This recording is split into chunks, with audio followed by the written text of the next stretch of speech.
Yeah.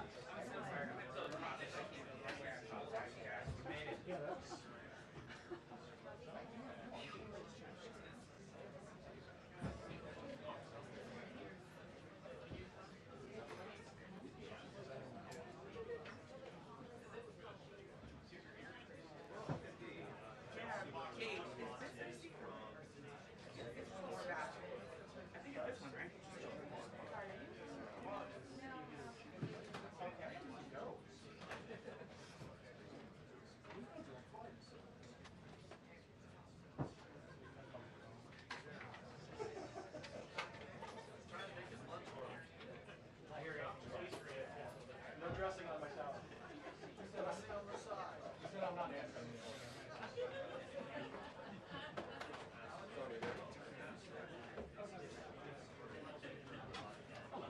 How are you?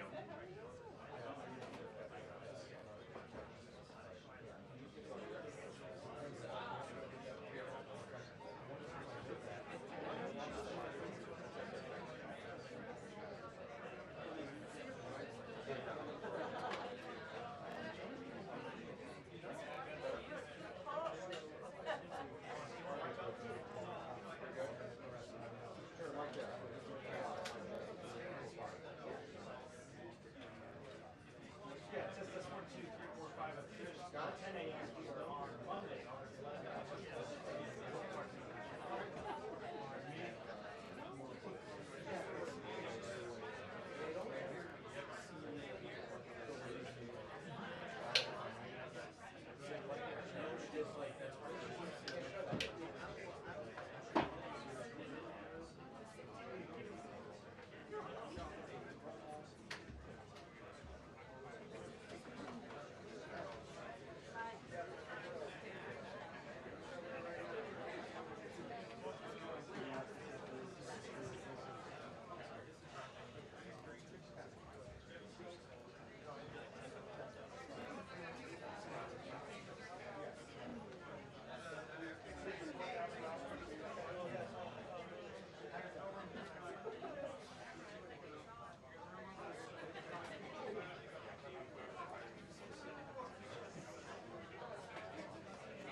Go live, that I do this.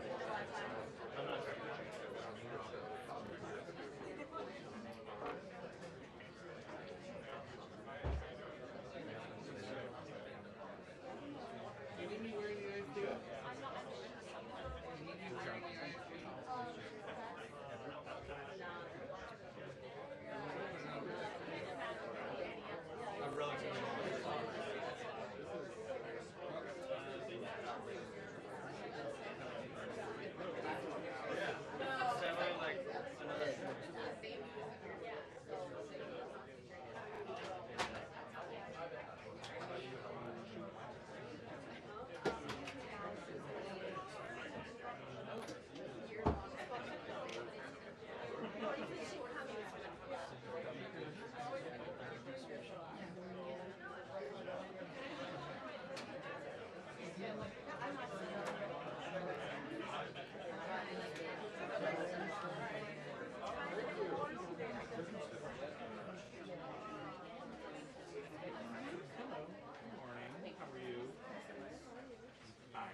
technically bridging lots of different. Okay. It's synergy. He had it in a large soda.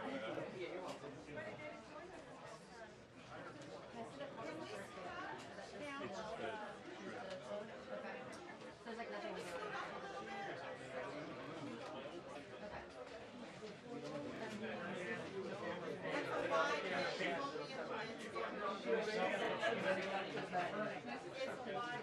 it's just I just still try to be able to see the whole room. Thank you.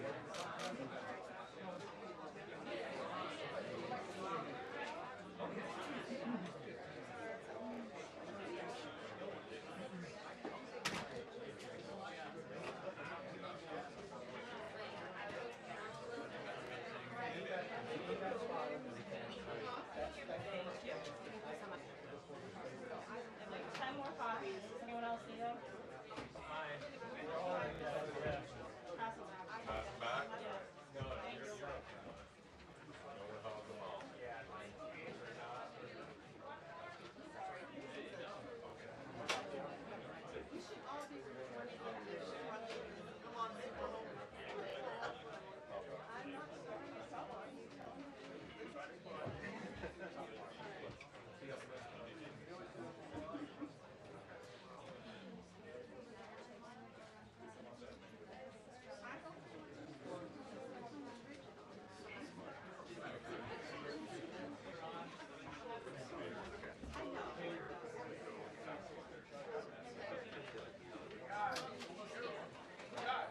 Last time. What?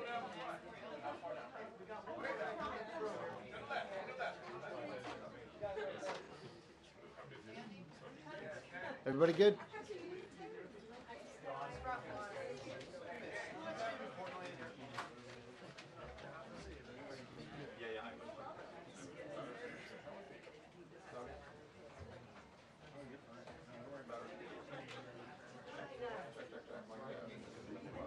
Everybody wait. Brother, 1, 2.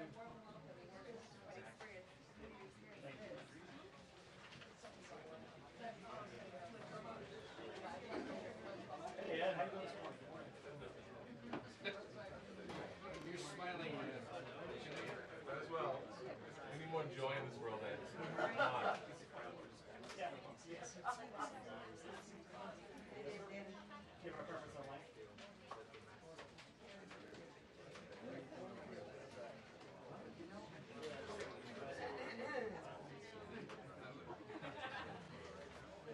Okay, that would work. That would work, yeah. if no one will. Yeah, oh, there will. They said they're gonna.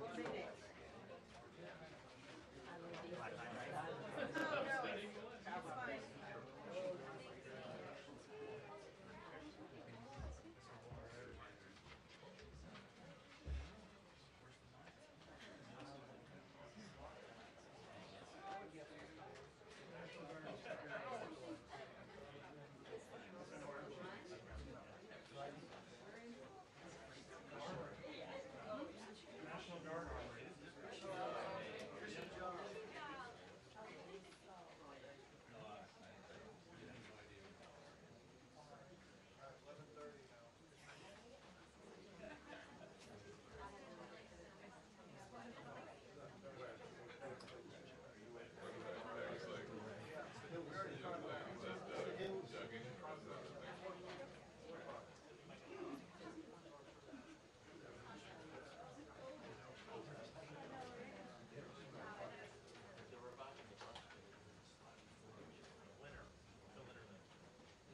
Your shoulder makes an appearance in my photo.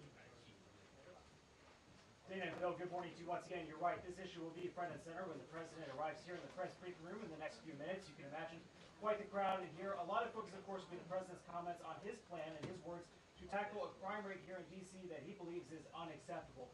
Murders, carjackings, robberies, we have seen all sorts of crimes in D.C. since the pandemic. While numbers appear to peak in 2023, we have seen a dip, but the president still believes that the crime in the district, the nation's capital, is still unacceptable. What are we expected to hear from the president today? One will be whether or not the National Guard will actually be deployed on the streets of D.C. Fox hearing up to 1,000 National Guard officials, troops will be made available, but whether that number holds or if it's rolled out all at once is yet to be seen.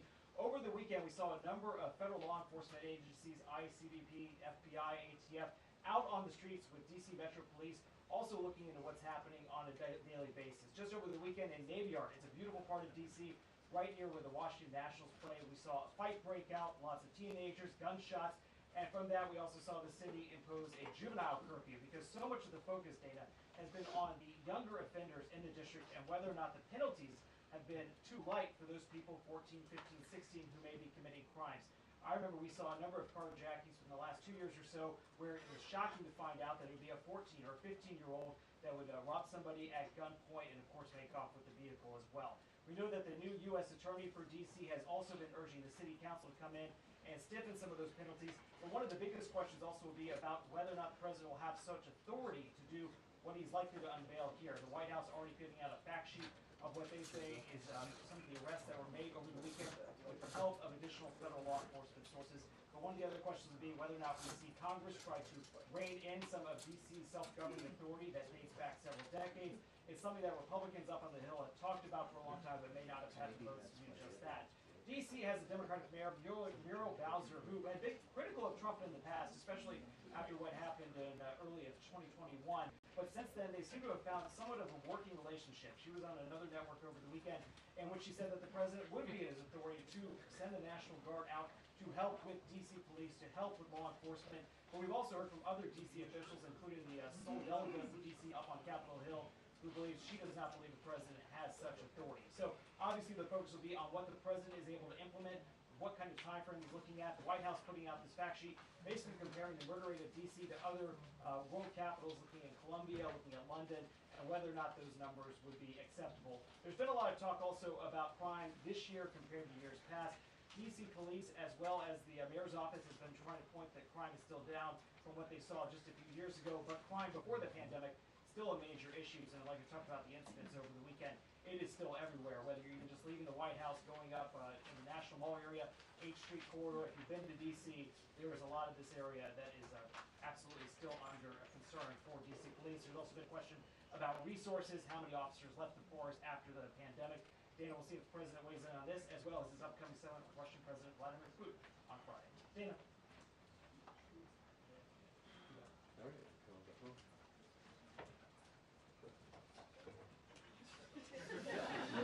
Thank you, guys.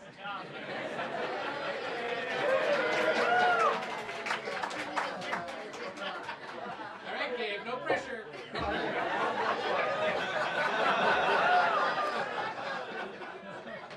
Next. Next. Yeah, next. Do it, Gabe.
from a very packed briefing room here, and as you mentioned, the President, a lot of questions for him about how this deployment of the National Guard might be undertaken. As you said, the administration already deploying nearly 500 federal officers over the weekend, and just handing out a fact sheet detailing some of the arrests that they have made. But according to DC data, crime in the district has been 56% since this time last year. Now, there are a lot of questions about has the President considered deploying National Guard troops here? Where might they be deployed? The mayor has been brought into these plans according to a source close to her office. So we're waiting to hear right now in a few moments what the President plans to do with that fact sheet handed out by the administration thus far. And a post on social media several hours ago, the President saying that DC will be, quote, liberated today. And of course, not that it's not the only topic that we're expecting to hear from the President. Preparations are underway for the high-stakes meeting between President Trump and Russian President Vladimir Putin. It's a major unanswered question right now. Will the President Zelensky be invited to that summit on Friday in Alaska? And what types of concessions might the Russians be prepared to undertake?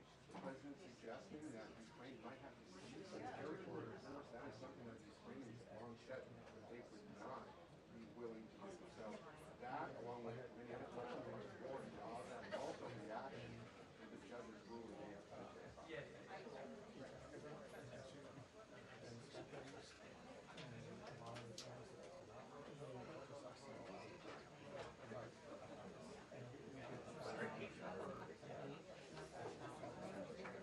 So quiet.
Brian. Do they look ready back there? Yeah. No. No.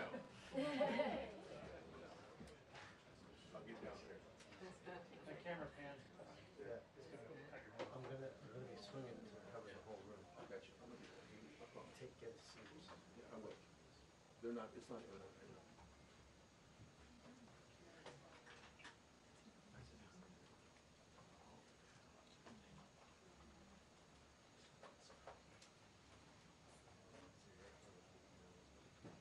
I will get out of the way, I promise you. My big head's not gonna block any camera.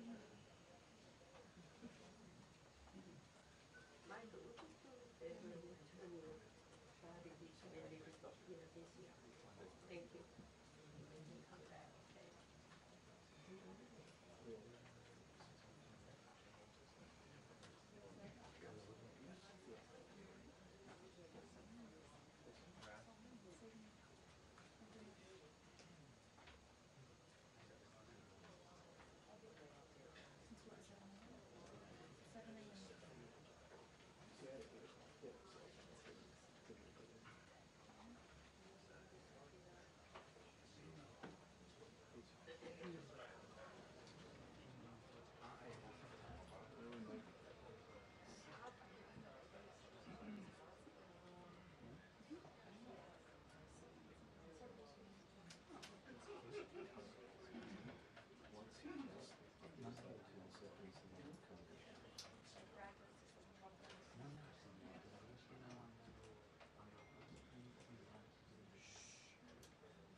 What time?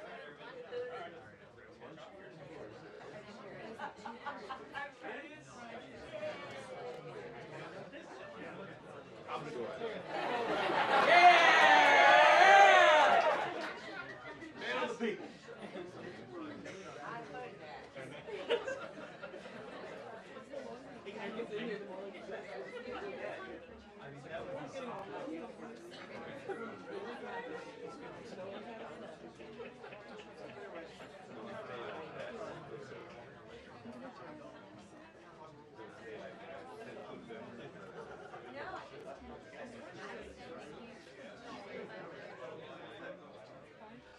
Whatever.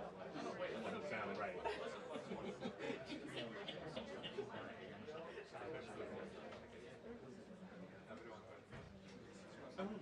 All right. Alright, Dad. They made no official announcements, so I don't know whatever we heard didn't come from them. So it's still on standby. Thank you very much. Thank you. And everyone will love my second question today that I'm going to ask the president. You're going to love it. Everybody in there will love it. They'll applaud it. That's pretty cool. Whoa. But I was out. I didn't know. I never know. There was literally something that when I saw it.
Antes, viste, pues lo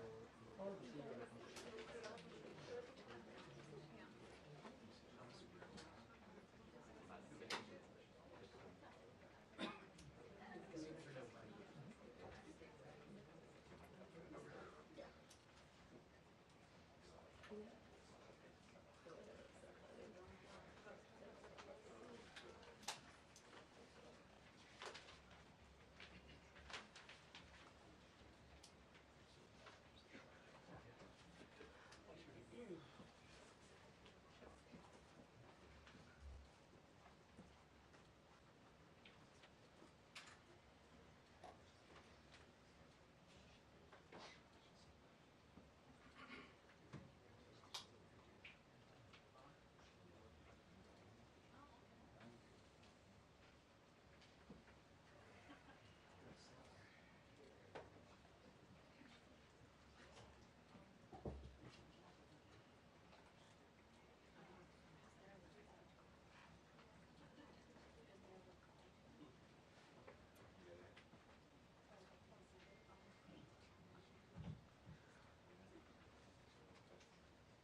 Wow.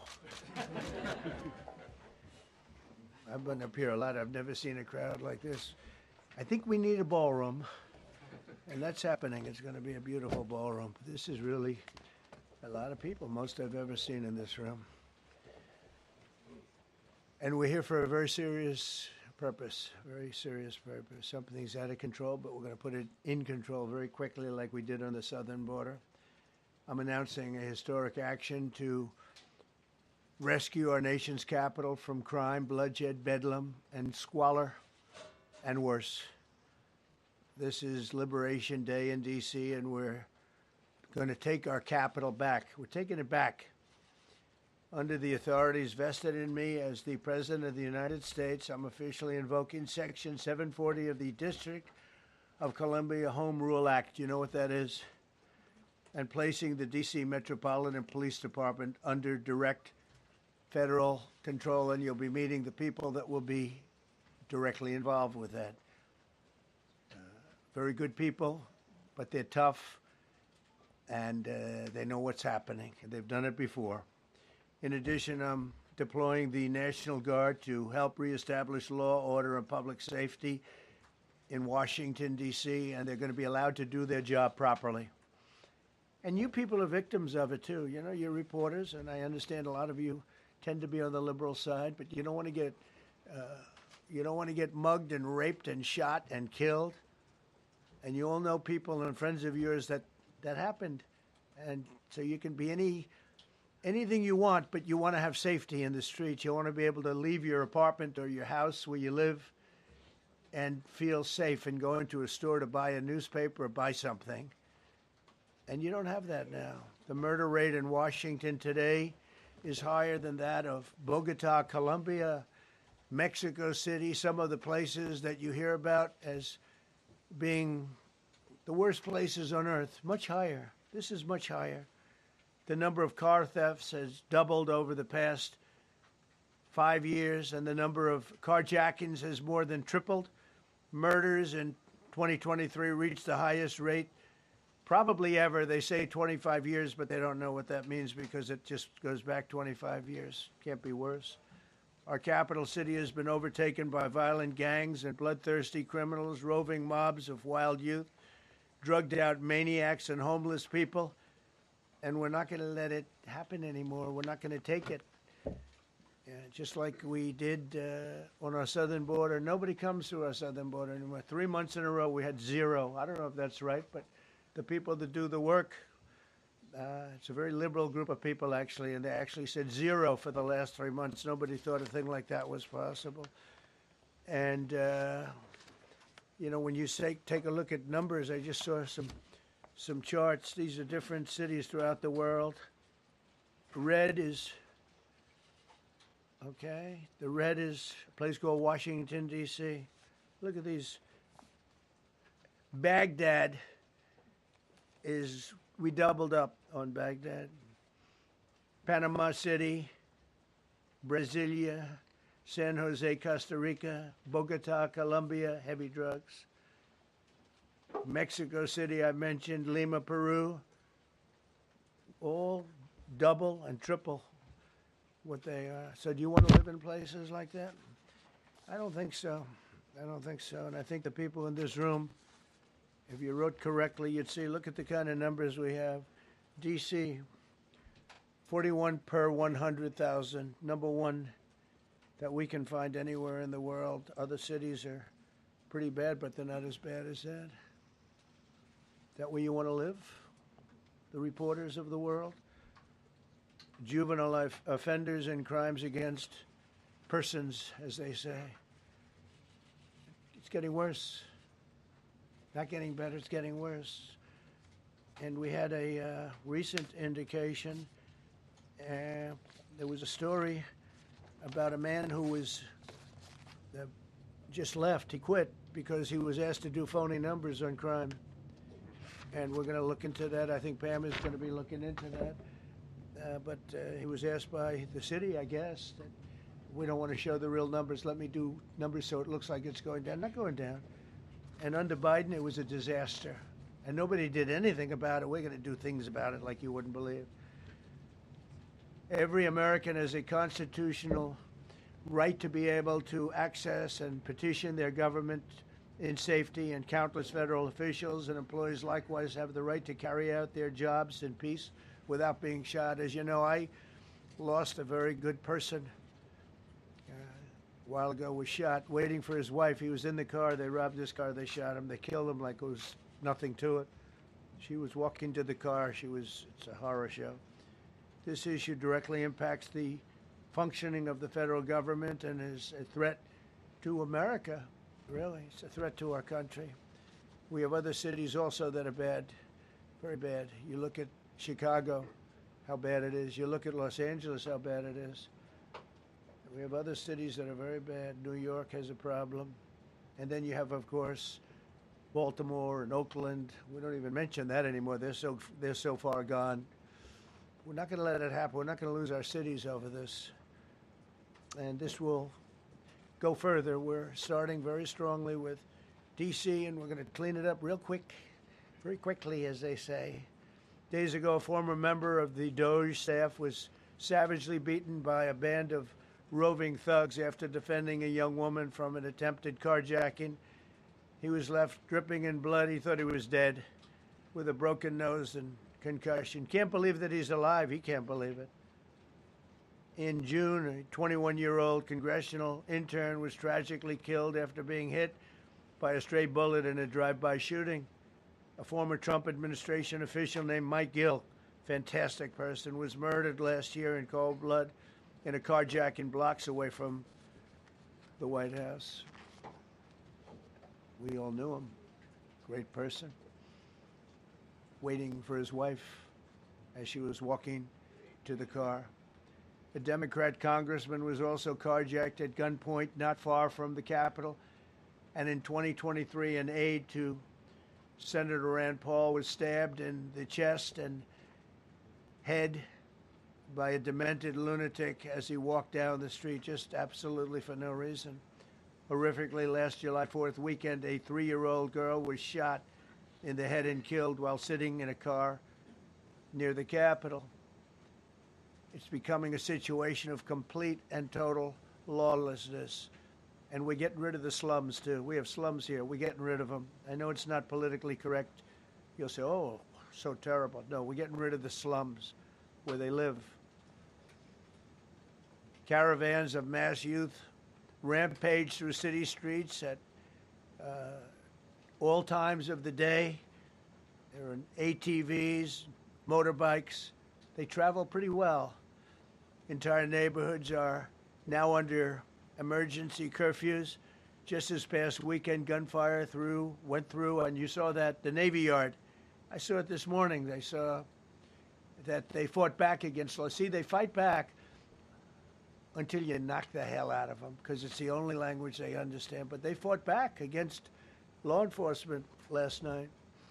And they're not going to be fighting back long, because I've instructed them and told them whatever happens, they love to spit in the face of the police as the police are standing up there in uniform. They're standing and they're screaming at them an inch away from their face. And then they start spitting in their face. And I said, you tell them, you spit and we hit. And they can hit real hard. It's a disgusting thing. I've watched that for years, for 3-4 years. I've watched them. The police are standing, and they're told, don't do anything under any search. So and you can see they want to get at it.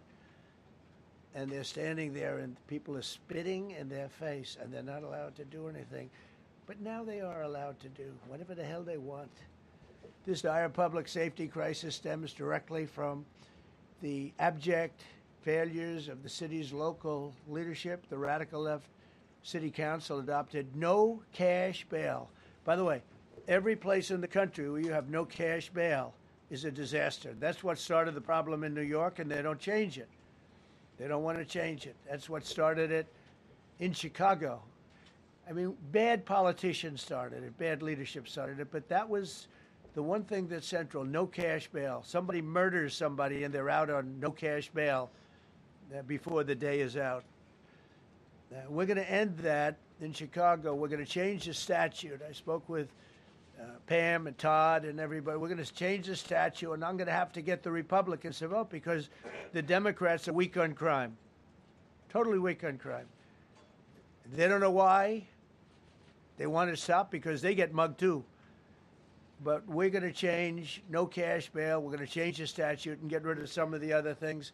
And we'll count on the Republicans in Congress and Senate to vote. We have the majority, so we'll vote. We don't have a big majority, but we've gotten everything, including the great, big, beautiful bill. Got that done, and that's one of the greatest things that's ever happened to people in this country. They're starting to figure it out, how good it is. Biggest tax cut in history. So many things. But we'll be able to get that done. So, Todd, if you and Pam can draw up things working with the people, we will. I'll get it passed.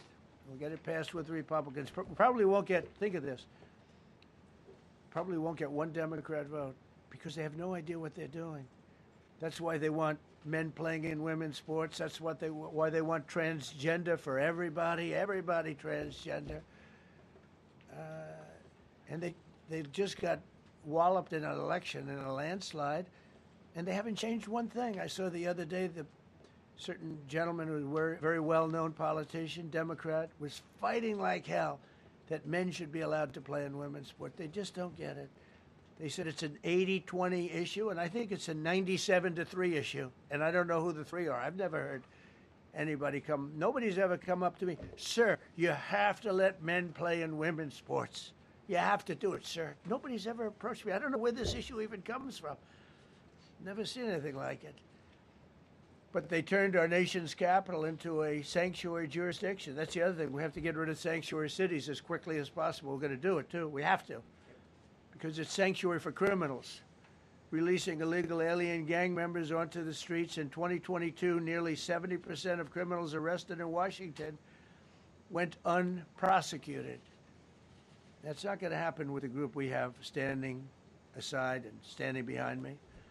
And at the Metropolitan Police Department, it's now reached a small number relatively compared to what it was, but it's thousands of people. You know, we have thousands of police. I was told today, sir, they want more police. I heard a number, 3,500 police. That's a lot of police. 3,500. I thought they were going to say, we only have 30 policemen or women. He said, we have 3,500. We need more. You don't need more. That's so many. I never heard. That's like an army. How could you need more than 3,000? It just happened 2 minutes ago. Sir, they've requested more police. Oh, what do they have? About 3,500. I said, 3,500? This is not a big area. It's ridiculous. What you need is rules and regulations, and you need the right people to implement them. And we have the right people here, that I can tell you.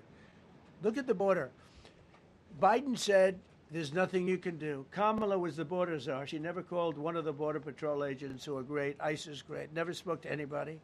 Never went there. But she was the border czar. And everybody said it was impossible to fix. I fixed it in 3 months. No, really. I fixed it the first week, but really fixed it over the last couple of months.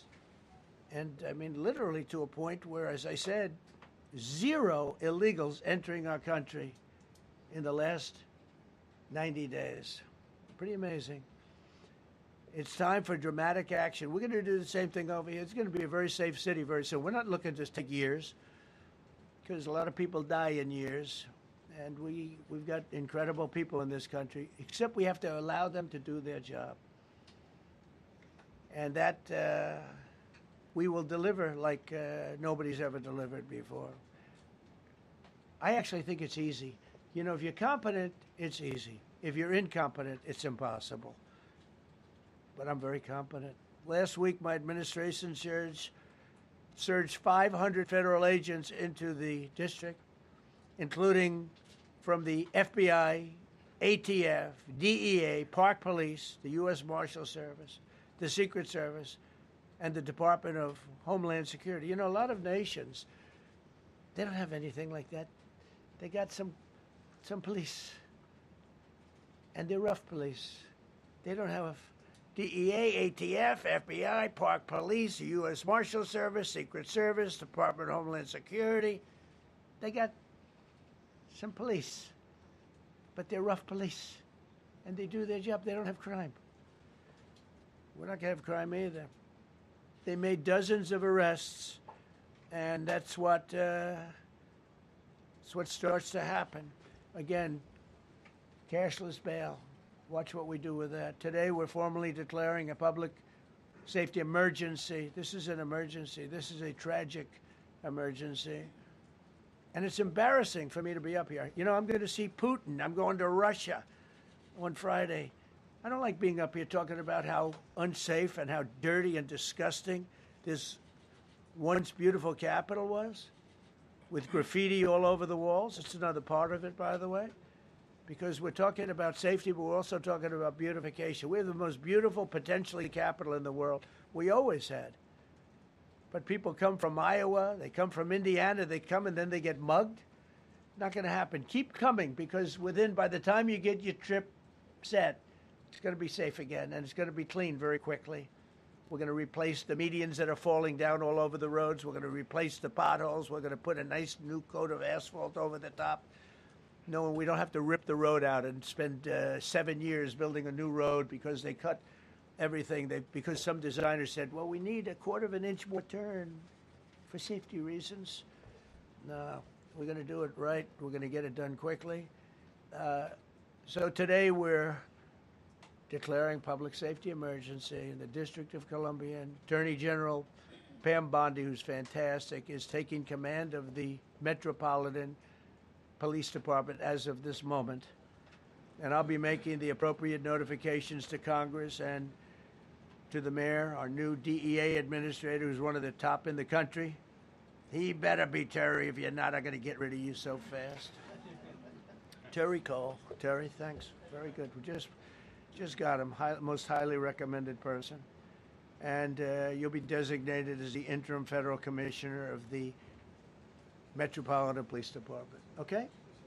And you run them tough. They're good. You have a lot of good people. You have people that shouldn't be there.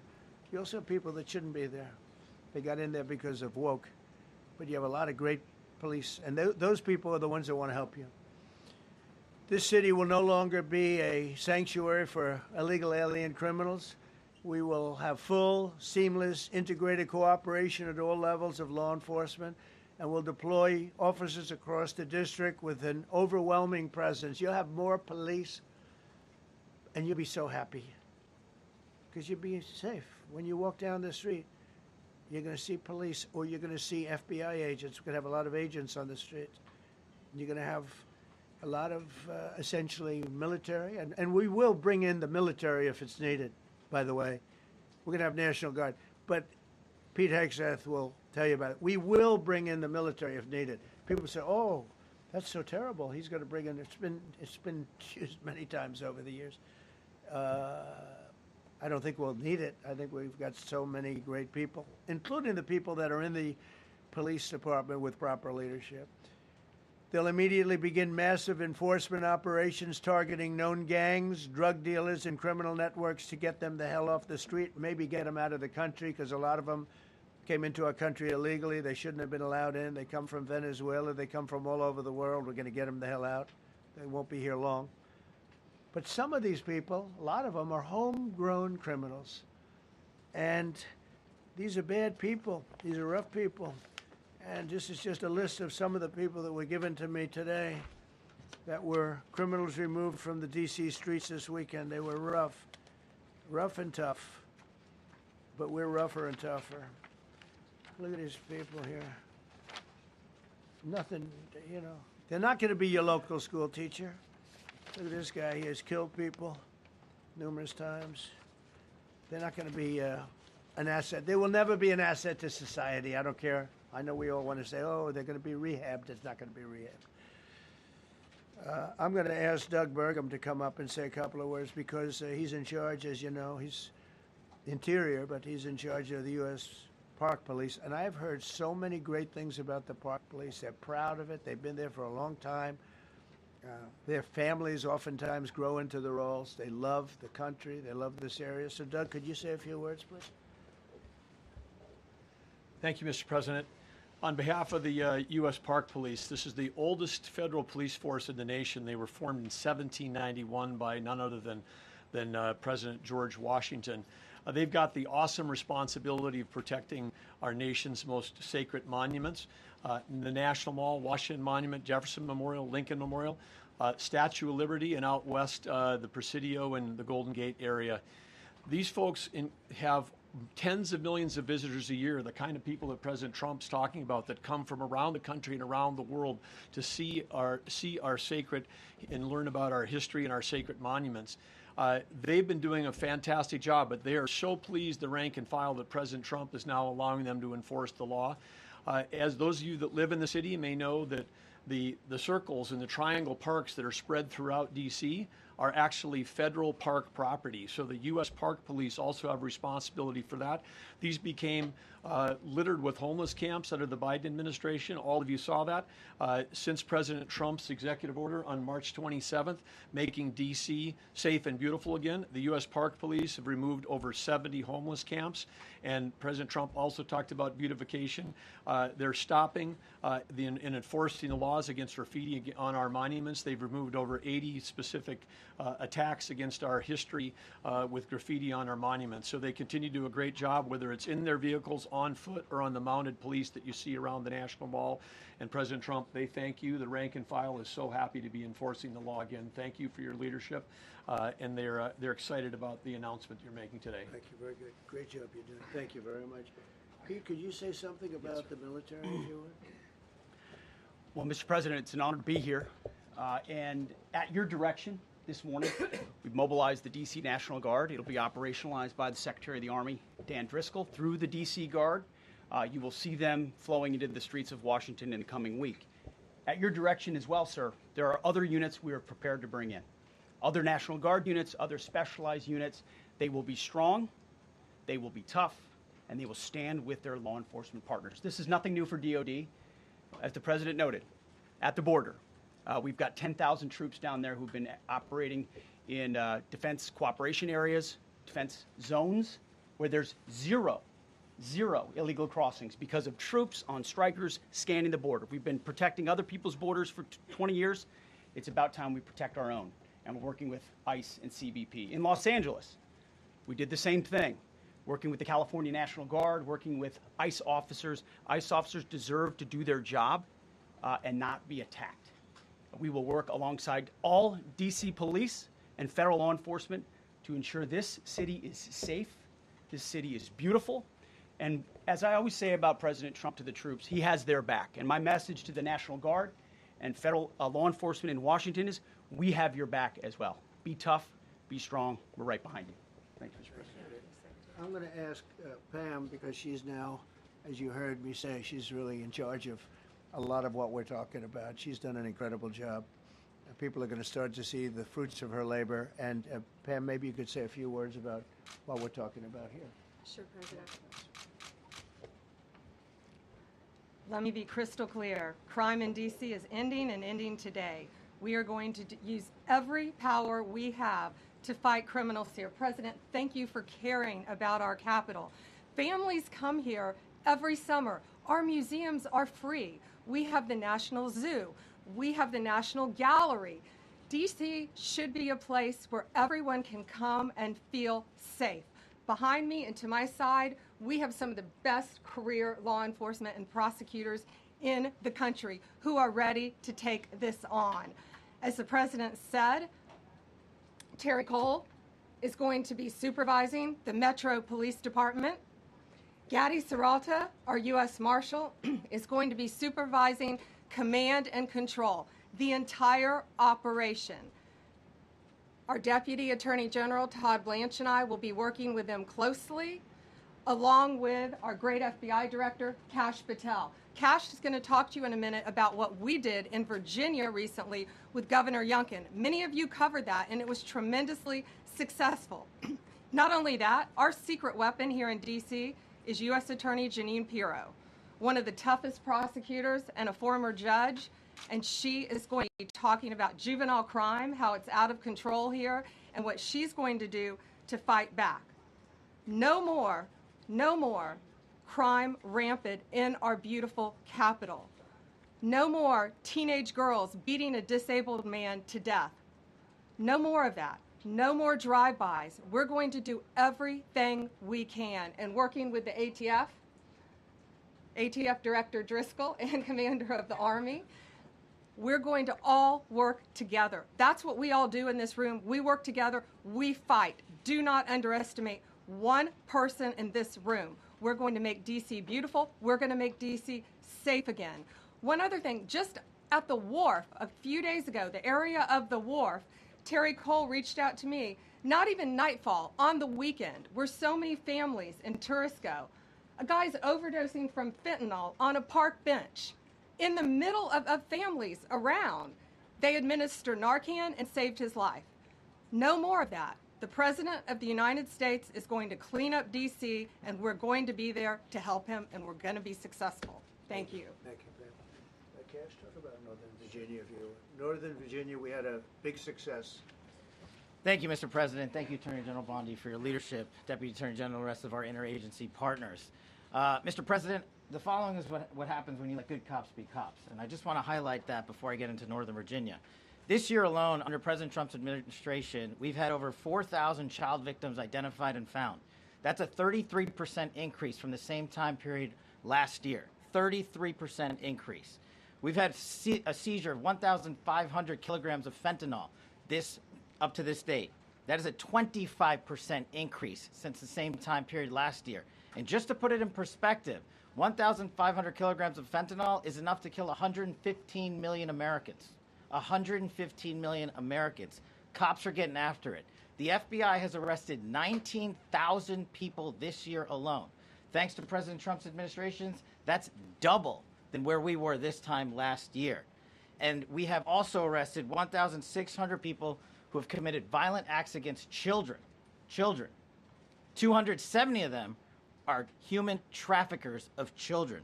Mr. President, this is what happens when you have great leadership at the Attorney General with Pam Bondi, your administration's priority of protecting the homeland and protecting American citizens and protecting our children, and the murder rates are plummeting. We are now able to report that the murder rate is on track to be the lowest in U.S. history, in modern recorded U.S. history, thanks to this team behind me and President Trump's priorities. And how do we do it? And what are we going to bring to D.C.? What we did in Northern Virginia, thanks to Terry Cole and Governor Youngkin and the team, we stood up a task force out in my Northern Virginia field office, and we said, let's let good cops be cops, let's get them the intelligence and what they need, and let's get the red tape out of their way, and let's get DOJ partnered up with us to bring great prosecutions, and that's exactly what we did. In 1 month, we arrested 545 violent felons, 545 in the state of Virginia, thanks to Governor Youngkin's partnership. And that simplicity in law enforcement is what's coming to Washington, D.C. When you let good cops be cops, when you give them the intel they need, when you work with our Homeland Security Task Force, when you work with Terry and Gaddy and I go way back to Miami, these guys are great leaders of the respective departments and law enforcement capacities. And when you have the DOJ and President Trump driving behind this mission, we are going to clean up Washington, D.C., and we're going to do it the right way, the lawful way, and we're going to make sure Washington, D.C. is safe again. Thank you, Mr. President. Thank you, Attorney General. Thank you very much. Thank you, Cash. So the process begins right now. It actually started over the weekend, and we confronted a lot of very bad people. But it's going to be something that will be pretty amazing to you as you watch it. And I think most of you say it's a beautiful thing to do it right. We're going to be removing homeless encampments from all over our parks, our beautiful, beautiful parks, which now a lot of people can't walk on. They've been they're very dirty, very, we got a lot of problems. But we've already started that. We're moving the encampments away, trying to take care of people. Some of those people, we don't know how they even got there. Some of those people are from different countries, different parts of the world. Nobody knows who they are. They have no idea, but they're there. We're getting rid of the people from underpasses and public spaces from all over the city. There are many places that they can go, and we're going to help them as much as you can help.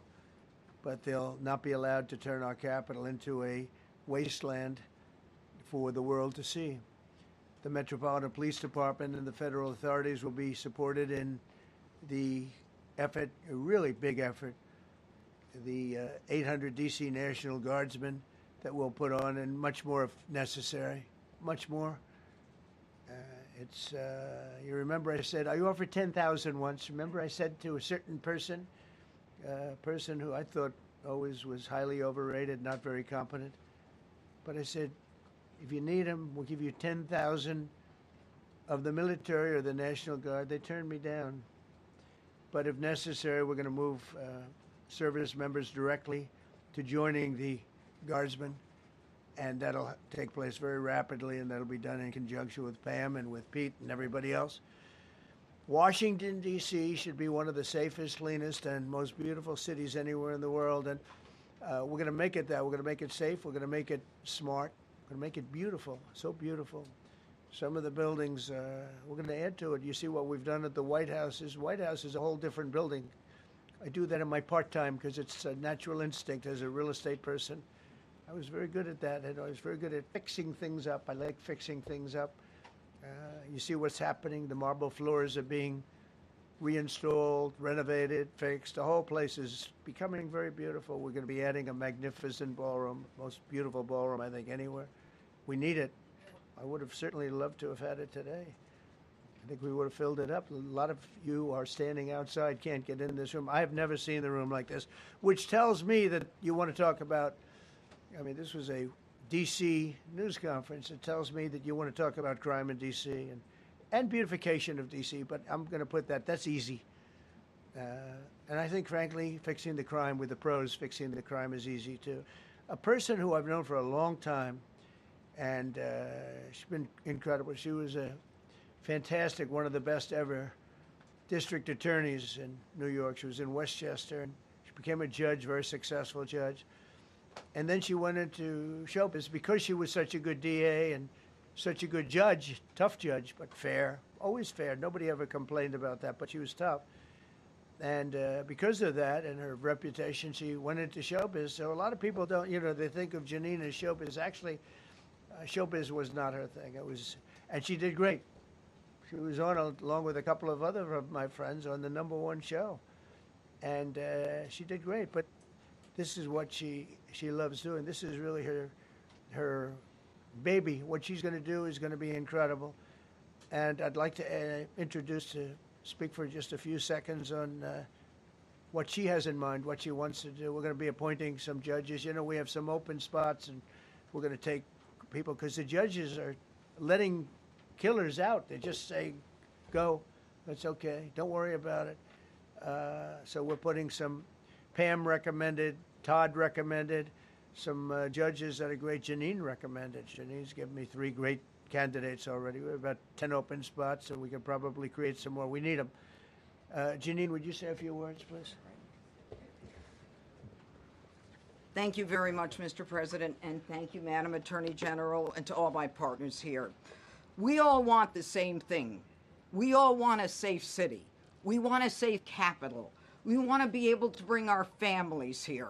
We want to be able to come and enjoy the history that makes this place great.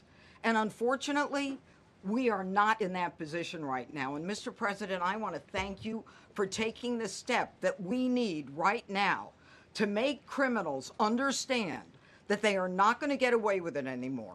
And I'm not going to stand here and go over and over the cases. But what I can tell you is this. I see too much violent crime being committed by young punks who think that they can get together in gangs and crews and beat the hell out of you or anyone else. They don't care where they are. They can be in DuPont Circle, but they know that we can't touch them. Why? Because the laws are weak. I can't touch you if you're 14, 15, 16, 17 years old and you have a gun. I convict someone of shooting another person with an illegal gun on a public bus in the chest, intent to kill. I convict him. And you know what the judge gives him? Probation. Says you should go to college. We need to go after the DC Council and their absurd laws. We need to get rid of this concept of, no cash bail. We need to recognize that the people who matter are the law-abiding citizens. And it starts today. But it's not going to end today, because the president is going to do everything we need to do to make sure that these emboldened criminals understand we see you, we're watching you, and we're going to change the law to catch you. And my final note is this. These kids understand that the jurisdiction is through the State Attorney General, Brian Schwab. I did a poster of the young man from Doge who was beaten bloody with a severe concussion, a broken nose. And then I did a poster of what happens to those kids, because I can't arrest them, I can't prosecute them. They go to family court, and they get to do yoga and arts and crafts. Enough. It changes today. Thank you, Mr. President. Thank you, Jim. You're welcome. Great job. Thank you. If I could, I just signed some executive orders. I'd like to have Will please come up, and we'll let the people know what we signed. Do you want to put them down? Yes, sir. Go ahead. A short while ago in the Oval Office, President Trump signed two crucial executive actions to deal with the emergency crime conditions we currently face in the District of Columbia. The first of these was an executive order, as President Trump said before, invoking his powers under Section 40 of the Home Rule Act to take federal control of the D.C. Metropolitan Police Department. Along with that executive order, President Trump signed the statutorily required notification letters to Mayor Bowser and to the relevant House and Senate committee leaders. The second major executive action that President Trump signed was a presidential memorandum directing the Secretary of Defense to utilize the National Guard to address the conditions we see on our streets here in D.C. It also authorized the Secretary of Defense to work with state governors to utilize their National Guard units if necessary as well. These are bold, decisive steps intended to combat the out-of-control crime conditions we've seen on D.C.'s streets for far too long. And I, for one, am deeply proud to be part of an administration that's finally coming to terms with these issues, sir. Thank you very much. Sir. Thank you. So, just to conclude, Washington, D.C. should be one of the safest, cleanest, most beautiful places anywhere in the world. It was years ago. We had one problem that was a pretty big problem. The radical left got out of control, and they started trying to rip down statues. And I said, let's go pass a law real fast. We're going to do it real fast, but we were blocked by the Democrats, who do not want safety. Nobody gets it. I don't get it. They don't get it, because they can't get votes. I don't know how they can win an election with this, but they don't want safety. And I found an old statute, very old, early 1900s, that said if you so much as touch or even think about destroying a statue or a monument in Washington, D.C., you go to jail for 10 years with no probation, no anything. In other words, slightly different than we have today. Today we have cashless bail. There you get jailed 10 years. No curtailed sentence, 10 years. And we took it out. Nobody used it. It was never used because, it's harsh. And you remember they started to rip down the statue of Abraham Lincoln. I said, that's a tough one to rip down. He was pretty good, Pam. I think he was pretty good. When the ropes started going around Abraham Lincoln to pull him down, Andrew Jackson, others, and they were heading to the Jefferson Memorial, Thomas Jefferson. They're going to do a big number there. I said, it's time. And I signed that statute immediately. We had it updated. We made it use the same language, all passed by Congress. and I announced it's 10 years in jail, no probation, no anything, 10 years, no curtail sentence if you touch, so much as touch a statue in Washington, D.C. And it was an amazing sight, beautiful sight. Everybody just left. The ropes were hanging around Andrew Jackson, and there were 2 ropes around Abraham Lincoln. They left the rope, but everybody just left. And that was the last problem we ever had. You know, that was the last problem that we ever had with the statues. They were going wild, and somebody came to me and said, "Sir, in 1910, I don't want to give you an exact because you'll say Donald Trump gave us wrong dates around like early on. You know, if I'm slightly off, they make you sound a little bad. So I won't put myself in that position. I won't put you in that position because I think everybody agrees with what we're doing today. But when I signed that thing, it was like a miracle. Everybody left. They were gone. They were starting to march down. They started the march toward Thomas Jefferson. And I figured he was always going to be safe.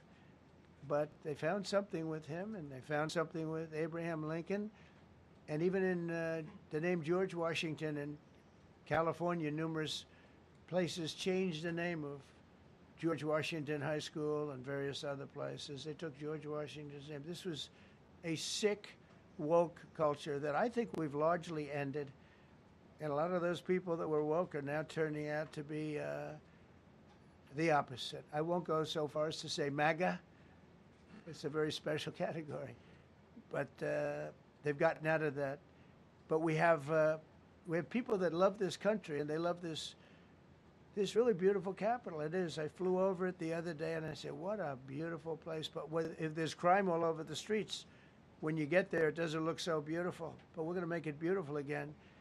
We're going to fix it with crime, and we're going to also, as we're doing that, we're going to start doing things that we know how to do, that I know how to do better than anybody, I guess, because of my experience from previous life. But not only are we stopping the crime, we're going to clean up the trash and the graffiti and the grime and the dirt and the broken marble panels and all of the things they've done to hurt this city. And we're going to restore the city back to the gleaming capital that everybody wants it to be. It's going to be something very special. All of these people are really tough. Could I shake your hand, Gaddy, please? You're going to be so important here. You're going to be that guy. I hope I don't have to fire him in 2 weeks because he's too soft. I don't think he's too soft. If I do, I will, though. Is it okay? If you're soft, weak, and pathetic, like so many people, I will fire you so fast. You're not going to have to worry about that. No, I think you're going to do a fantastic job. And everybody in this room, they may not express it, but they all want that to happen. You know, they want to be safe, and they have families too. So it's an honor to have such a large group. I've done this for years now, hard to believe. I've never seen this room so packed. In fact, I'm sure it's a violation of every fire code. But we'll let you stay anyway. You're taking a chance. And with that, we'll say, maybe if you could, oh, wow. We could be here all day long. If we could keep the first questions, perhaps, to this subject, and then we'll go on to a few others. Please. Mr. President, thank you so much. Can you talk about how personal of an issue this is? We talked about flying over the Washington Monument and seeing the pride of what D.C. is, and do you believe that the status of the city, the cleanliness, the way that crime is low, is a direct reflection on how the country is run? Yeah, I do. I think the Capitol, look, everyone comes here. They're all coming. All the leaders, they're all wanting to come. And I say it, I've said it again, but I'm really just quoting other leaders from NATO, from the Middle East, King of Saudi Arabia, Qatar, UAE. I was over there. We brought back $5.1 trillion of investment into our country. But a month and a half ago, I was at NATO. We had a great thing. They agreed to put up 5% instead of 2%. 2% they didn't pay, 5% is already paid. We had a great meeting, and they all said the same thing. They said our country was dead. They thought our country was gone. 1 year ago, they said your country was dead. And now you have the hottest country anywhere in the world. We do. We have the hottest country in the world right now. The tariffs have helped. It's given us not only the money, it's billions, trillions of dollars of money, but it gives us great power over enemies. We solved 5 wars with Pakistan and India. We just solved one, Azerbaijan, and as you know, in Armenia. A war was raging for 37 years, and the 2 leaders got up and they said, "We never thought this would be solved." Russia tried to solve it. They all tried to solve it. It was a very tough situation, but we got it done and got it done. And I said to the 2 men, I said, "Are you guys friends?" And they had a hard time. They've been killing each other for 37 years, right? One was there 5 years, one was there for 22 years. He said, "My whole life I've been fighting this war, and you got it solved." But we did many of those. We did in the Congo and Rwanda. That's been going on for 30 years. 8 to 9 million people killed that they know of, but it was raging, and we got that solved. We got a lot of them done. It's a great honor. But you want to have, when they come, the leaders come to our country to sign documents that the war is over or whatever, or for other reasons. They come for trade. And you want them to come through so beautifully. You ride down those roads, everything should be perfect. You shouldn't have medians falling down into the roadway. Median, the metal things that are always, somebody had a great lobbyist, because I've never seen them look good. I've been looking at those things with the little, right? They're always broken and bad, but here they're really bad. And we're going to either put new or fix it, and it's not expensive. It's not really expensive. And we're going to fix our roads a little bit. We're going to clean up our sidewalks. You have countries where every Saturday, the people go out and they wash their sidewalks in front of their stores and their houses. They scrub their sidewalks. So we aren't quite at that level yet, I don't think, Gaddy. We're not quite there yet, but maybe we will. They go out and they scrub. I think it's so beautiful to hear that and to see those stories. But we're going to make it clean. But just to finish with your question, it's a very, very strong reflection of our country. And when they see a bad city, my father always used to tell me, I had a wonderful father, very smart, and he used to say, "Son, when you walk into a restaurant and you see a dirty front door, don't go in, because if the front door is dirty, the kitchen's dirty also." Same thing with the Capitol. If our Capitol's dirty, our whole country is dirty, and they don't respect us. So it's a very good question, actually. Mr. President, sorry. Question for you on the specific issue.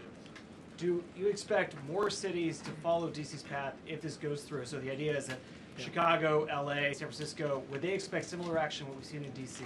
And the other question, sir, there's reporting that the administration is going to reclassify marijuana. Would that send mixed messages that if marijuana is okay, some drugs are okay, but we're trying to clean up crime? How do they go hand in hand? We're only looking at that. That's early, but somebody reported it, which is fine. We're looking at it. Some people like it. Some people hate it.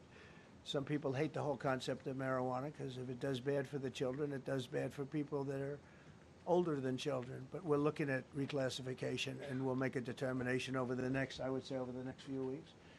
And that determination hopefully will be the right one. It's a very complicated subject, the subject of marijuana. I've heard great things having to do with medical, and I've had bad things having to do with just about everything else. But medical and, for pain and various things, I've heard some pretty good things. But for other things, I've heard some pretty bad things. The other part of your question, we're just going to see what happens with it all. We're going to have a tremendous success in what we're doing. Other cities are hopefully watching this. They're all watching, just like everyone's watching here. They're all watching, and maybe they'll clean up, and maybe they'll do this and get rid of the cashless bail thing and all of the things that caused the problem. If you go back, this whole thing with cashless bail is a disaster. So many problems came that we never had before. So they're watching us today, and if they don't learn their lesson, if they haven't studied us properly, because we're going to be very successful. I have zero doubt about that. It's going to be. It's a question of will it be really fast, like the border. Everyone said, they used to say, Biden used to say, "I need legislation. I didn't get any legislation." I called up our people, and we did a great job. Tom Homan was great. As you know, our secretary did a great job. They did a great job. There's no games. They didn't play games. And we're going to have the same thing here. But then I'm going to look at New York in a little while. Let's do this. Let's do this together. Let's see. It's going to go pretty quickly. And if we need to, we're going to do the same thing in Chicago, which is a disaster. We have a mayor there who's totally incompetent. He's an incompetent man. And we have an incompetent governor there. Pritzker's an incompetent. His family threw him out of the business, and he ran for governor. And now I understand he wants to be president. But I noticed he lost a little weight, so maybe he has a chance. You know, you never know what happens. But Pritzker's a gross incompetent guy, thrown out of the family business. But when I look at Chicago and I look at L.A., if we didn't go to L.A. 3 months ago, L.A. would be burning like the part that didn't burn. If he would have allowed the water to come down, which I told him about in my first term, I said, you're going to have problems. Let it come down. We actually sent in our military to have the water come down into L.A. They still didn't want it to come down after the fires. But that was it. We have it coming down. But hopefully L.A. is watching. That mayor also. The city's burning. They lost like 25,000 homes. I went there the day after the fire. You were there. And I saw people standing in front of a burned down home. It was, their homes were incinerated. They weren't like, even the steel was literally, it was all warped and literally disintegrated because of the winds and the flame and the whole thing, like a blowtorch. They were standing on this beautiful day, maybe a couple of days after. We gave it a little time because what they had suffered. Almost 25,000 homes. And you see what's happening now. They didn't give their permits. I went to a town hall meeting. I said, we're going to get you the federal permits, which are much harder. Almost immediately. Lee Zeldin is a star. He did an incredible job. They have all their federal permits. They don't have their city permits. And the mayor said to me, we think we could have them in 2 years. I was walking down the street, and I met with firemen and police. And I was saying hello to many people that were standing in front of their homes with yellow tape. You can't go in. You can't go onto the lot. And those people wanted to start rebuilding their homes then and there. And the mayor said, we should be able to get them the permits within 2 years. I said, that's a shame. 2 years? Are you kidding? I'm going to get them the federal permit like almost immediately. 2 years. And she drew it back. Well, maybe 1 year. The place was booing her out of the place. They don't have their permits to build their homes. And now they're talking about putting, this is among the most beautiful areas was in the country. Now they're talking about putting low-income housing there. Can you believe this? I love low-income housing. I made money with low-income housing. I built low-income housing. I know more about low-income housing and luxury housing. I know about everything real estate. They want to replace some of those homes with low-income housing. They haven't gotten their permits yet. We've gotten all the federal permits, which are much tougher to get, and it was done almost immediately through Lee Zeldin and Federal Environmental. And I watched the other day, those people are angry. And now, you know, they had tremendous, they loved that area. They loved the whole big area, different places, but they loved it. It was all luxury stuff and beautiful stuff. And some wasn't that luxury, but the level of love for that neighborhood, their neighborhoods, was incredible. And you know what? I watched people on television, they want to go, they want to leave. They've lost their spirit, they've lost their heart, because the mayor's incompetent. And Gavin Newsom is incompetent. Got a good line of bullshit, but that's about it. He's incompetent. And you have Los Angeles is, you know, it's amazing. You know, I called, the first thing I did, I got the Olympics to go there. I was the one that got it. And by a rare thing that happened, I'll be the president. I was very upset because I got the Olympics there, and I said, I won't be president when it comes. But bad things happened, and illegal things happened, really illegal things happened. Now it turns out one good thing was I'm going to be the president for the Olympics for 2050, for 250, which is going to be fantastic, and also for the World Cup. So we have a lot of good things, and I hope 250 is going to be, the 250th anniversary is going to be the best. But when I looked at those people, and I saw last night on television that they still don't have their permits, it's a disgrace what's happened in Los Angeles. Thank you. The China tariff deadline is tonight. Do you plan to extend that? We'll see what happens. China's been, we've been dealing very nicely with China, as you probably have heard. They have tremendous tariffs that they're paying to the United States of America. And we'll see what happens. They've been dealing quite nicely. The relationship is very good with President Xi and myself. President, you mentioned your upcoming meeting with President Putin. Can Yeah. you tell us what you hope to get out of that and whether you consider inviting President Zelensky to join? So you have to understand, this is a war that should have never happened. This is a war that wouldn't have happened if I were president. It would have never happened. It was the apple of his eye. I got along very well with President Putin.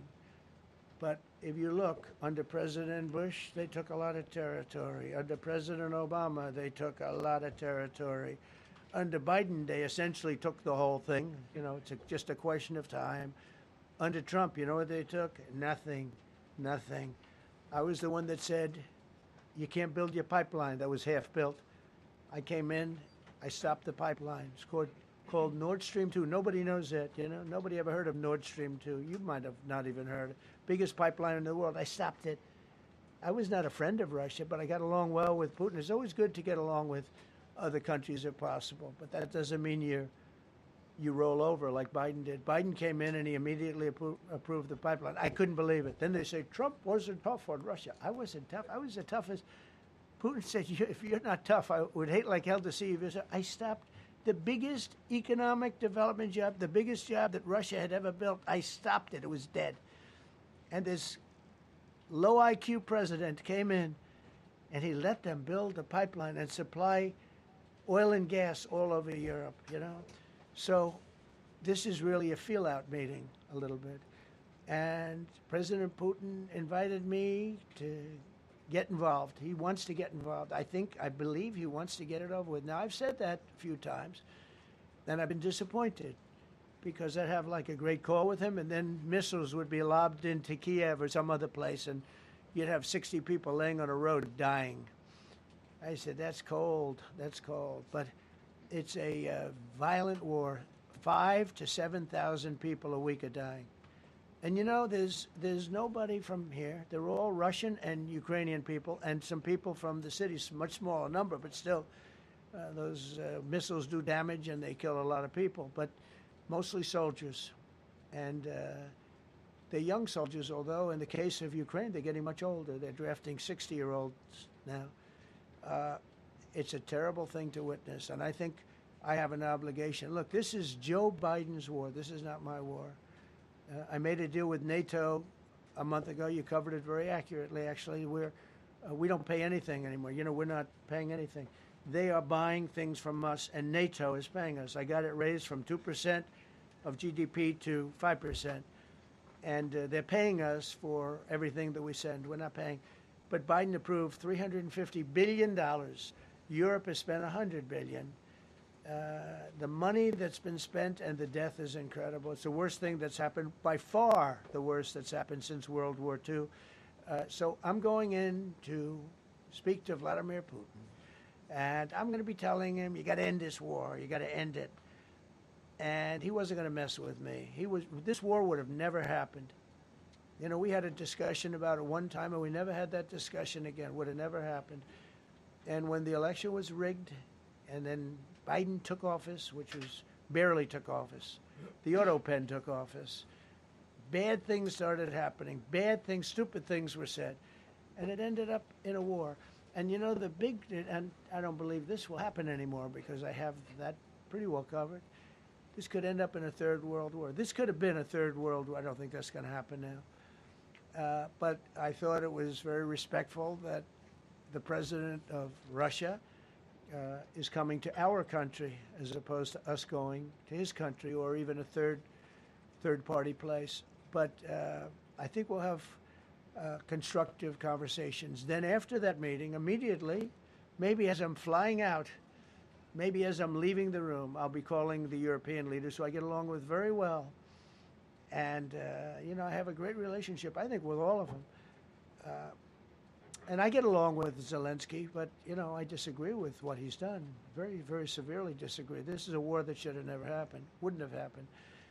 But I'll be speaking to Zelensky. The next meeting will be with Zelensky and Putin, or Zelensky and Putin and me. I'll be there if they need, but I want to have a meeting set up between the two leaders.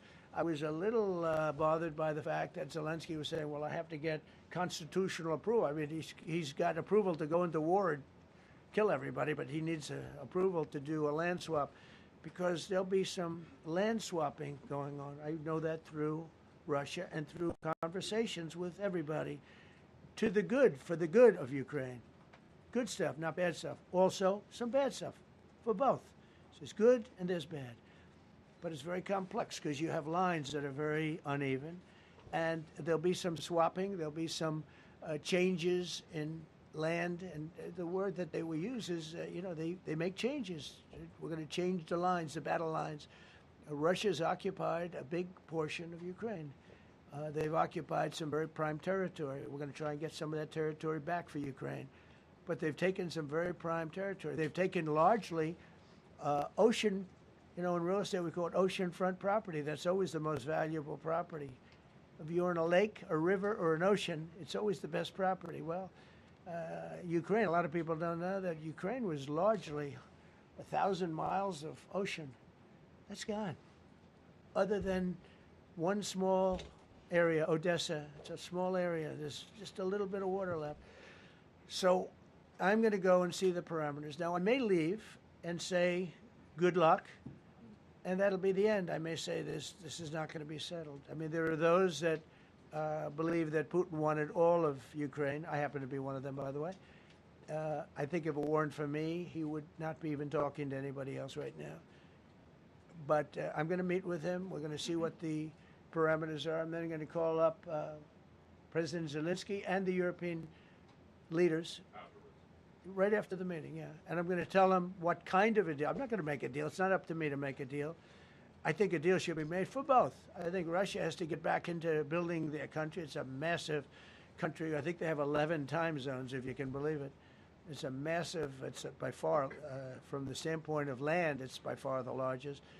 They have tremendous potential in Russia to do well. They're not doing well. Their economy is not doing well right now because it's been very well disturbed by this. It doesn't help when the President of the United States tells their largest or second largest oil buyer that we're putting a 50% tariff on you if you buy oil from Russia. That was a big blow.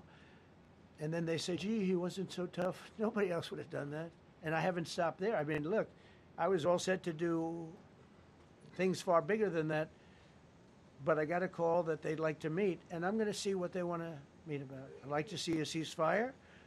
I'd like to see the best deal that could be made for both parties. It takes two to tango, right? So ultimately, I'll have a meeting next week. I had a great relationship with him, considering the fact that, I was not nice to him because of the pipeline. I ended the pipeline.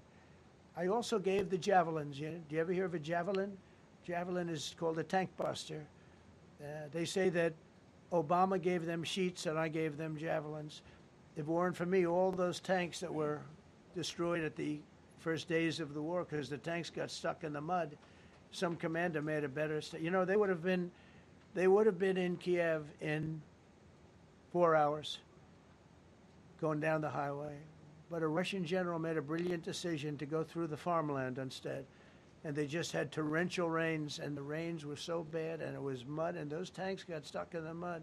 I don't know who that general is, but knowing Vladimir, he's probably not around any longer because all those tanks were stuck in the mud, and they went along with the javelins.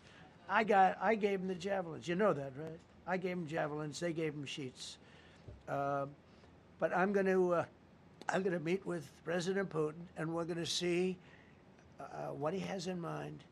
And if it's a fair deal, I'll reveal it to the European Union leaders and to the NATO leaders and also to President Zelensky. I think out of respect, I'll call him first. And then I'll call them after. And I may say, lots of luck, keep fighting. Or I may say, we can make a deal. I will tell you this. I've seen a poll coming out of Ukraine. 88% of the people would like to see a deal made. And if you go back 3 years, everybody was gung-ho for war. Everybody's gung-ho for war until you have it. It's an amazing thing. I had it with a couple of countries where I couldn't get a deal done with one particular country, and I just couldn't. The guy's great. He's a friend of mine. Great, good leader, tough as hell. I couldn't get the deal done, and then he went into war for a short period of time. You know where I'm talking about. First term, and it was nasty. Guys being killed all over the place, and he went through 1 week of war, and I was able to get the deal done. He said, "This is nasty." Yes, please. Yeah, just to follow up on what you were saying there. First of all, Volodymyr Zelensky is not invited on Friday? He wasn't a part of it. I would say he could go, but he's gone to a lot of meetings. You know, he's been there for 3.5 years. Nothing happened. And what is the definition? I mean, do you want somebody that's been doing this for 3.5 years? What's the definition of a good deal? I'll tell you after I hear what the deal is. Because there could be many definitions. You know, you're talking about a very large and complex situation. Now, I tell you, the war that I just settled with Azerbaijan and with, as you know, in Armenia was almost as complex as this one, having to do with routes, trade. Meeting on Friday with Vladimir Putin. Well, we're going to have a meeting with Vladimir Putin, and at the end of that meeting, probably in the first 2 minutes, I'll know exactly whether or not a deal can be made. How will you know that? Because that's what I do. I make deals. Yeah, please, go ahead. Yeah, thank you, Mr. President. I'm going to ask you two questions, one about China, one about Russia, if I could. On China, your administration agreed to send the most advanced or advanced NVIDIA and AMD chips. No, obsolete. No. Obsolete chip. Well, and then 15% of the You profits mean the come 20s? No. This is an old chip that China already has. And I deal with Jensen, who's a great guy, and NVIDIA. The chip that we're talking about, the H20, it's an old chip. China already has it in a different form, different name, but they have it. Or they have a combination of two will make up for it and even then some. Now Jensen's a very brilliant guy, and Jensen also has a new chip, the Blackwell. Do you know what the Blackwell is? The Blackwell is super duper advanced. I wouldn't make a deal with that, although it's possible I'd make a deal, a somewhat enhanced in a negative way Blackwell. In other words, take 30% to 50% off of it. But that's the latest and the greatest in the world. Nobody has it. They won't have it for 5 years. But the H20 is obsolete. You know, it's one of those things, but it still has a market. So I said, listen, I want 20% if I'm going to approve this for you, for the country, for our country, for the U.S. I don't want it myself. You know, every time I say like 747, I want, yeah, for the Air Force. So I just wanted, so when I say I want 20, I want for the country. I only care about the country. I don't care about myself. And he said, would you make it 15? So we negotiate a little deal. So he's selling a essentially old chip that Huawei has a similar chip, a chip that does the same thing. And I said, good, if I'm going to give it to you, because they have a, they have a stopper, what we call a stopper, not allowed to do it. It's really known as a restrictive covenant. And I said, if I'm going to do that, I want you to pay us as a country something, because I'm giving you a release. I released them only from the H20. Now, on the Blackwell, I think he's coming to see me again about that. But that will be a unenhanced version of the big one. Like, I don't know if you know it, we will sometimes sell fighter jets to a country, and we'll give them 20% less than we have. Do you know what I mean, right? That's just it. So on Russia, do you see a time, Mr. President, when there could be normal trade between the U.S. and Russia? Should your meeting go well, should there be peace? I do, yeah. Russia has a very valuable piece of land. If Vladimir Putin would go toward business instead of toward war, it's a warring nation. That's what they do. They fight a lot of wars. A friend of mine said Russia's tough because they just keep on fighting. They beat Hitler, so did we. And they beat Napoleon. They've been doing this for a long time.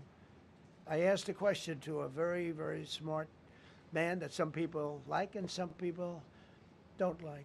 Viktor Orban, right? From Hungary, the head of Hungary. And he's in that same area and knows the two countries very well. I said, this was before Biden didn't do anything to get us out of it. He could have gotten us out of that. It would have never happened. I said, so can Russia be beaten by Ukraine? He looked at me like, what a stupid question. He said, Russia's a massive country, and they win their country and they win their life through wars. They fight wars. That's what they do. He said, China beats you with trade. Russia beats you with war. That was a very interesting statement. China's not beating us with trade, not when I'm in charge. But they were beating Biden with trade, but they never beat us with trade. Don't forget, China had to pay $400 billion worth of tariffs when I was last time. That was last time. And if we didn't have COVID, all of this stuff we would be loaded. We're finding hundreds of billions of dollars of cash is pouring into our country now because of tariffs. And all we're doing is we're doing what they do to us. It's so beautiful to see it. They found last month, as you saw, $25 billion of excess cash flow. They're saying, where did it come from? I said, I'll tell you where it came from. It came from a place called tariffs, and we're doing very well. We're really doing well. But I expect to have a meeting with Putin that I think it'll be good, but it might be bad. And I'm here for one reason, to get rid of a war that somebody else started. Should have never happened. And if I could end it, great. Complex war, a lot of bad blood, But Zelensky's been there for 3.5 years. So if you put him in a room, now I will say this, ultimately I'm going to put the two of them in a room. I'll be there or I won't be there. And I think it'll get solved. Yeah, please be happy. Thank you, Mr. President. Excuse me, I'm going to suggest, because do you have any other questions on DC? Because I don't want them to be. Wait. These are incredible people. I don't want them to be standing up here on subjects that. Does anybody have a question of them? And then you guys can leave.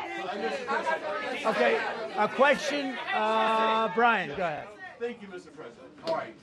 And by the way, this is only on DC, and then they're going to leave because it's unfair to have them stand up here all day long. Brian. Agree. I've got two questions for you. First, about DC. This is personal for me as well. Last year, I was robbed on the streets by one of these teenage thugs. Had a gun, got away with it. Let's talk about the effort that between law enforcement, prosecutors, and judges, because it's a recycling belt. Like, these kids go, they don't fear the police. They know it. If you talk about how we've got to get these judges and put these kids behind bars, right. Adult crimes deserve adult penalties. And my second question, I'll after you answer that, please. Do you want me to answer it? Whoever wants to take it. Okay. It's real. Do you want me to answer it? Go ahead. Here's the problem. Assuming that they're 17 years, older than 17 years old, I can get the case. If they're under 18 years of age, I can only get the case if it's murder, rob one, rape, or even if they shoot a gun but don't kill you, I can't get it. So the law has to be changed. As the president said, cashless bail. That has to be changed. All right, then even assuming I get the case, I get jurisdiction, I get a conviction, the DC Council has given the judges the ability to give probation on shootings. And so then it's up to them. All of these things, the Youth Rehabilitation Incarceration Reduction Act, and now they want to seal records. So if we work hard, we get a conviction, they want to wipe it out. So that needs all to be changed. Okay, Mr. Question. Pam, would you answer that also? Yeah, and just back to that topic, let's be clear though, we're going to charge them and we're going to track every single thing they do throughout every step of the court process and report back to you and let all of you know what's happening to them, because the people who are prosecuting them, the judges who are trying them, they also need to be held accountable. Mr. President, you also made the comment. This is the most people we've ever seen in this briefing. I've never seen ever, right? Yes. I've never seen any. Where's Caroline? Where's my superstar? Caroline. Is Caroline in the back? Where's Caroline? Come here, Caroline. Come here, Caroline. Come here. Is she doing a good job, by the way? Come here. Is this the largest crowd that you've ever seen? This is definitely the most packed briefing, and I think all of you would agree. I think it's why we need to build a ballroom. Mr. President, I have a better idea. All right, Brian, go ahead. My question is this. You're building the big, beautiful ballroom. Yeah. Could we build a big, beautiful briefing room, updated technology, No. more seats? I don't want to do that. I don't want you to be comfortable. So no, I don't want to make life comfortable. So look. Let's just do this. Let's do this. It's going to be a big thing. We're going to Russia. That's going to be a big deal. What happens, happens. I'll let you know what happens. You'll be the first to know. I'll be calling the European leaders. I'm going with totally. I mean, we have a lot of talks. They're great people. They're great leaders, actually, and they want to get back. Honestly, as one of them said, I've OD'd on trying to settle Ukraine. They've OD'd, meaning they've overdosed on the settlement of Ukraine. Not a nice expression, but boy, is it accurate. They're tired of it. They want to get back to spending money on their countries. You know, Biden gave them $350 billion. Europe gave $100 billion. It should be much more than that. Shouldn't have been that kind of, they should have had equalization, but they didn't. But you know what? Still a lot of money.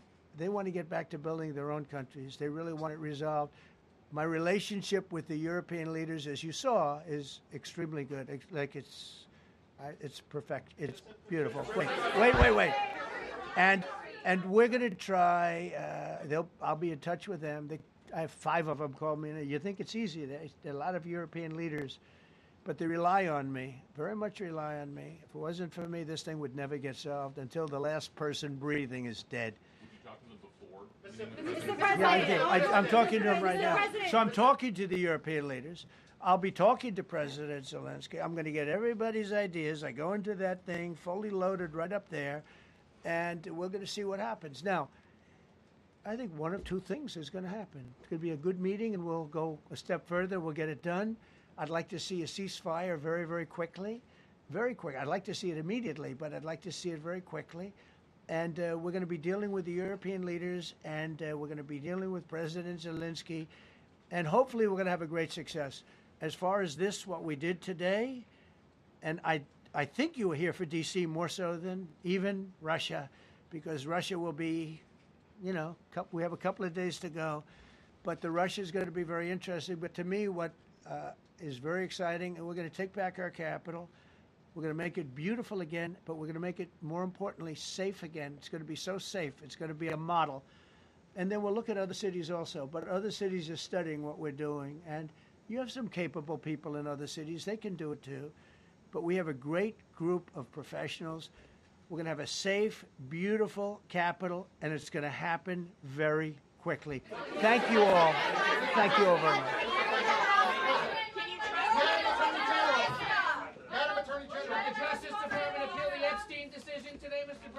How long will the takeover of DC police last?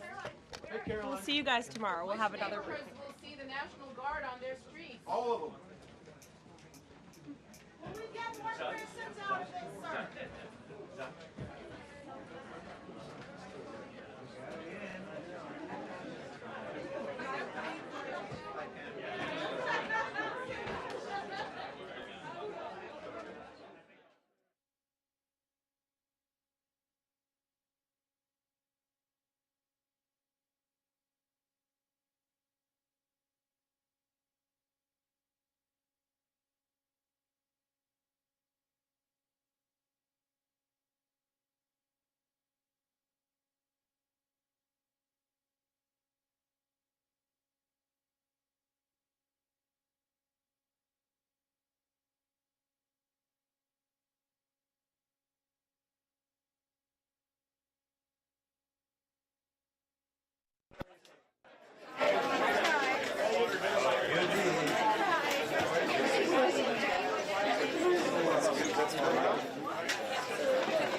I